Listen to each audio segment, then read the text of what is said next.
Жигули, кока-кока, Жигули. Эске салат сүйүбүздү, Жигули.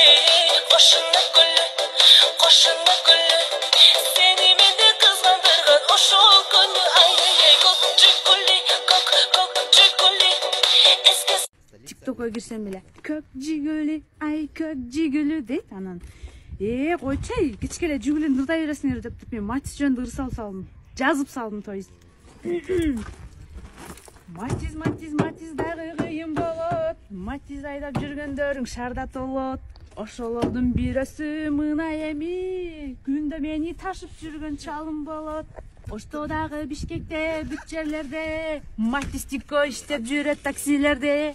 Көк жигили дей бербестен, Матиске да отуруп көр жок дебестен. Матис Тикко кичинекей деп айтпагын, уяламын отургандан деп чанбагын.